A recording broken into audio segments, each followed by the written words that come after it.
Se você pensa que o luxo oriental são tapetes voadores, génios e chá em tigelas sob minaretes, provavelmente você nunca esteve lá. Na Bucara, do tempo do emir, tudo era mais sério. O ouro tilintava em baús e a tristeza ocupava não só pensamentos, mas andares inteiros dos palácios. O emir não era apenas um governante, mas algo entre um sultão, um diretor-geral e o representante de Deus na terra. Ele decidia quem iria viver, quem iria para o harém e quem simplesmente desapareceria da lista dos presentes. Os emires de Bucara viviam com luxo, mas partiram, como de costume, de forma triste, deixando para trás lendas e tesouros que até hoje são procurados por caçadores de tesouros.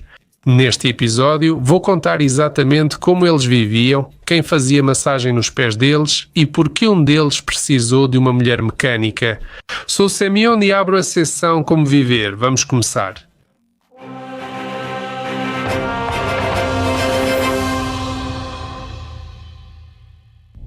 Como surgiram os emires de Bucara, para entender de onde vieram os emires de Bucara?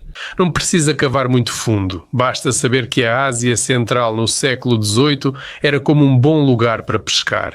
Todos queriam lançar sua vara e puxar um pouco de poder para si.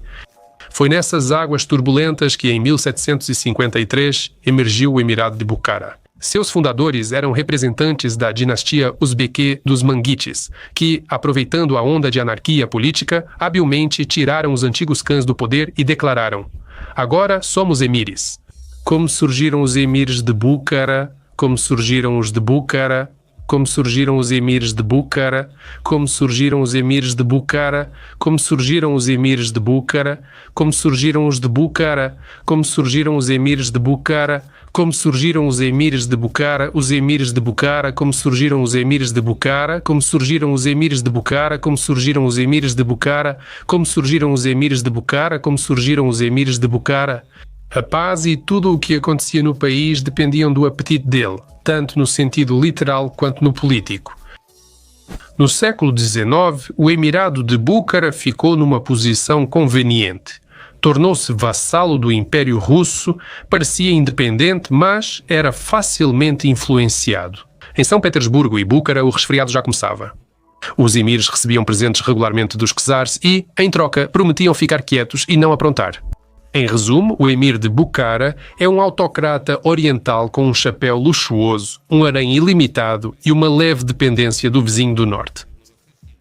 A história do seu surgimento é sobre como um governante de sorte apareceu na estepe certa, na hora certa. Quantos dinheiro e palácios eles tinham, mesmo que nos bazares de Bucara atilintassem tília, tangas e fulus. Números importantes como rendas, subornos e orçamentos eram sempre em rublos. Porquê? Simples.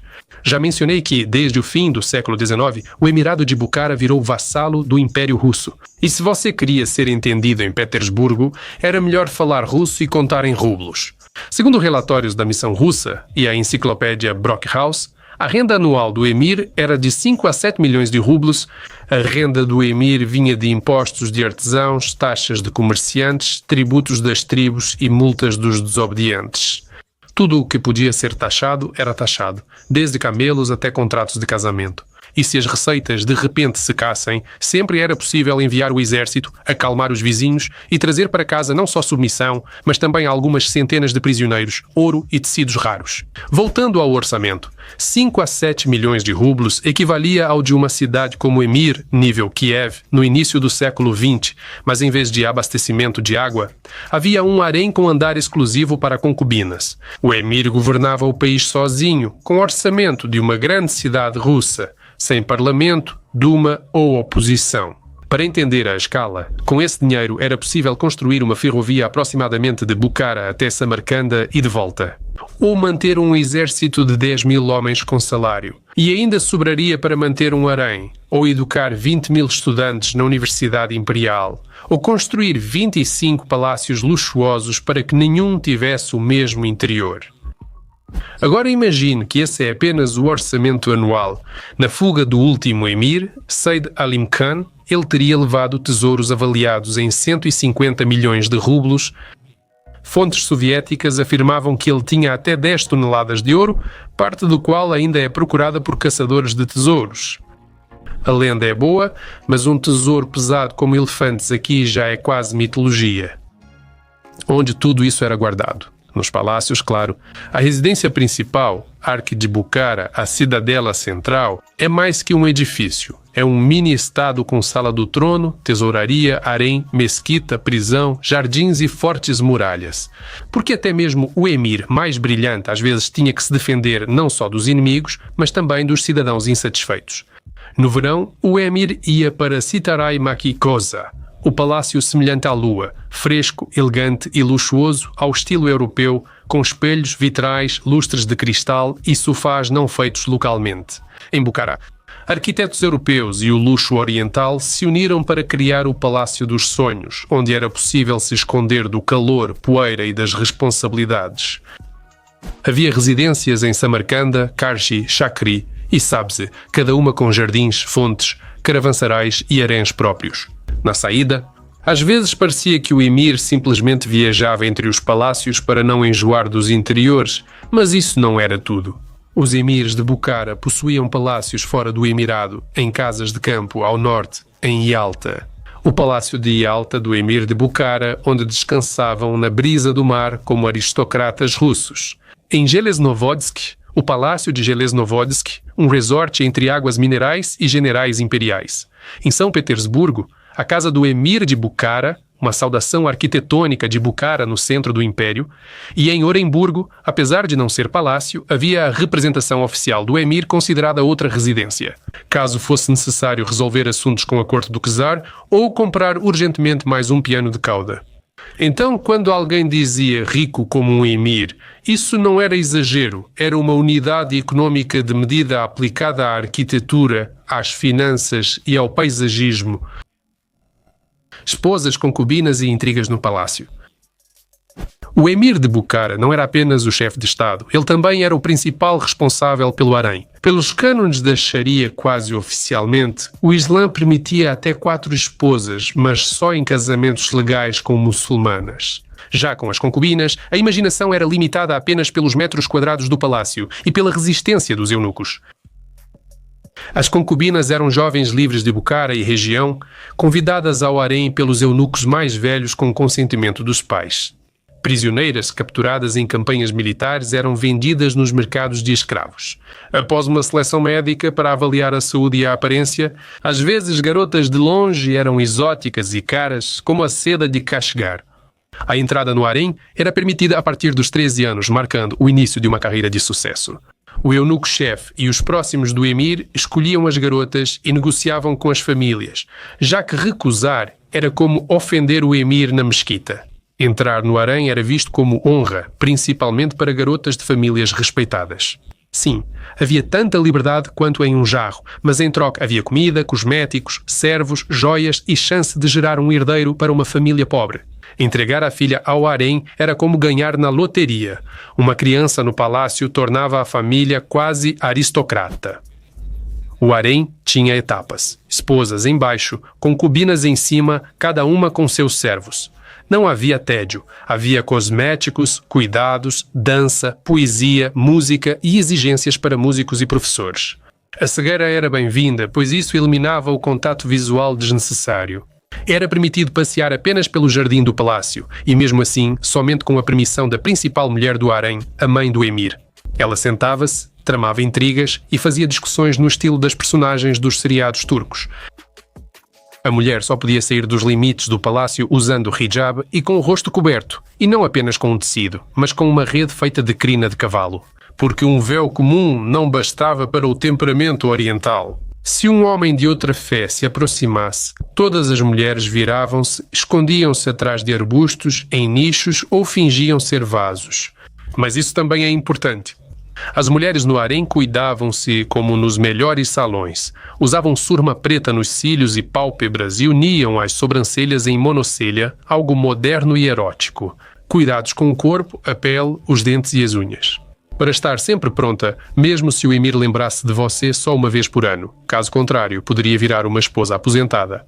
Aliás, isso não é vergonhoso, mas uma promoção. O emir frequentemente casava suas ex-esposas e concubinas com funcionários aos quais queria dar um bônus de casamento. Era uma promoção de cargo, um posto de prestígio, como se diz. Claro que também havia exageros. Um dos emires, Muzaffar, por exemplo, estava seriamente interessado em uma mulher mecânica, dizendo que queria uma que não envelhecesse, não discutisse, não exigisse presentes e estivesse sempre satisfeita. Os bufões da corte lhe contaram rumores sobre uma concubina de alta tecnologia, dizendo que os czares russos tinham uma dessas, como um samovar, mas com olhos. Muzaffar acreditou e até tentou encomendar uma de Petersburgo. Esse é o tipo de cyberfeminismo à moda de Bukhara. Como o povo reagiu ao emir? Em Bukhara, se houvesse pesquisas, perguntariam como você se sente sobre o emir. Você prefere apoiar a saúde dele ou o fuzilamento? Nas crônicas oficiais, o povo, é claro, amava e respeitava o emir. Mas nos becos da cidade velha sussurravam piadas em que o emir sempre era retratado como ganancioso, com prisão de ventre ou com algum problema. No harém, artesãos e comerciantes, base da economia, viam o emir como um desastre natural que cobrava impostos. Havia ordem, caravanas protegidas, bazares prósperos e ninguém invadia o território. Porém, toda a mercadoria era taxada, sofria cobranças, impostos extras e exigia um presente para o esplendor do palácio. As autoridades religiosas, ulemás e imãs marchavam com o emir, mas apenas até ele se envolver na teologia. Houve casos em que o emir condenava algum dos estudiosos à execução, acusando-o de heresia, e estes, por sua vez, o acusavam de impor impostos que não estavam de acordo com o Alcorão. Às vezes, o povo mostrava descontentamento de modo sutil, mas firme. Até o vizir mais rico podia ser barrado na mesquita, sinalizando que era indesejado entre os camponeses. Naturalmente, eles nunca viam o emir, apenas os coletores de impostos, e isso só uma vez por ano, mas, em seu íntimo, o emir para eles era mais como uma força da natureza. Ele estava em algum lugar lá, nos arcos, nos jardins, entre sedas, e certamente não se importava com a colheita deles. Curiosamente, o povo de Bukhara tinha uma relação ambígua com a riqueza do mundo. Por um lado, mashallah, como vive bonito, quem dera fosse assim para a gente também, mas por outro lado, isso não acontece. Tanto ouro sem pecado. As pessoas acreditavam em karma à moda oriental. Se você tem tantas concubinas, isso significa que na próxima vida você será um cachorro ou um fiscal de impostos. Outro ponto curioso, a arquitetura da Bukhara dos Emirados também refletia a relação do povo com o poder. Os grandes edifícios sempre eram construídos com um batente alto, para que até mesmo o emir tivesse que se curvar um pouco ao entrar, simbolicamente, para não ficar convencido. Ao construir a mesquita ao lado do palácio, cuidaram para que as janelas do harém mantivessem a vista panorâmica. Essa é a sábia democracia arquitetônica. Também existia um género inteiro de parábolas sufis populares, nas quais o mundo dos governantes era sempre tolo mas rico, e o protagonista era pobre mas sábio. E se a história terminava com Aimir pedindo conselho ao pobre, o público ficava satisfeito, especialmente se a parábola fosse contada durante o chá e longe dos guardas. Resumindo, o povo de Bukhara sabia como viver ao lado do poder absoluto. Não amar demais, não criticar demais, saber fazer piada e, claro, guardar alguns provérbios para um dia ruim, para a queda e o desaparecimento. Toda a história oriental chega ao fim, mas no caso do Emirado de Bukhara, era uma crônica revolucionária com toques de tragicomédia, não mais um conto de fadas. Em 1920, o Exército Vermelho chegou a Bukhara, não com tapetes, mas com trens blindados. A velha ordem desmoronou sob o som do bombardeio de artilharia e do harém, com seus salões espelhados, restaram apenas poeira, almofadas persas e um emir muito confuso. O último governante foi Said Alim Khan, neto de Muzaffar, conhecido por acreditar em mulheres mecânicas. Ele se encontrou entre duas épocas. De um lado, os jadidistas pediam reformas e educação. Do outro, os bolcheviques traziam revolução e armas. O emir tentou se equilibrar entre os dois lados. Ora flertava com a modernização, ora recuava para as antigas tradições. Ficou claro que não foi possível manobrar entre mesquitas e trens blindados por muito tempo. Quando a fortaleza de Bukhara estava prestes a cair, Said Alim Khan fugiu para o Afeganistão com alguns filhos, parte do harém e, segundo rumores, muito ouro. De acordo com as lendas mais ousadas, ele levou até 10 toneladas de joias e escondeu parte delas pelo caminho, transformando cada oásis em um possível tesouro. As mulheres, servos do palácio e próximos ao governante, tornaram-se inúteis. Muitos se dispersaram pela Ásia e alguns ficaram em Búcara como ex-integrantes. Assim desapareceu um dos detalhes mais marcantes e ao mesmo tempo arcaicos da dinastia do Oriente. O emir viveu o resto da vida na pobreza, quase cego e assombrado pelo antigo luxo. Seu palácio em Yalta foi liquidado, a representação em Oremburgo foi encerrada, os servos fugiram e o maior golpe para o emir foi a traição do próprio filho. Shah Murat mudou de sobrenome e entrou para o Exército Vermelho. Assim, enquanto o pai sentia nostalgia dos haréns e dos tubteikas, o filho marchava com a bandeira vermelha e cantava a Internacional. Os emires de Bucara governavam com poder absoluto, rodeados de haréns, servos e ouro, mas a história não reconhece a eternidade. Vieram outros tempos, outras canções e outras ideologias. E mesmo assim, dessa época restou não só o pó nos arquivos e estranhas mansões antigas em Yalta e São Petersburgo. Ficou a lembrança de como a riqueza não salva da revolução, de como o poder sem conexão com a realidade leva à queda e de como nem mesmo o harém mais luxuoso garante uma velhice feliz. E os mundos desapareceram, mas as perguntas permaneceram. Bom, por hoje é só. Obrigado por assistir e nos vemos no próximo vídeo. Tchau a todos!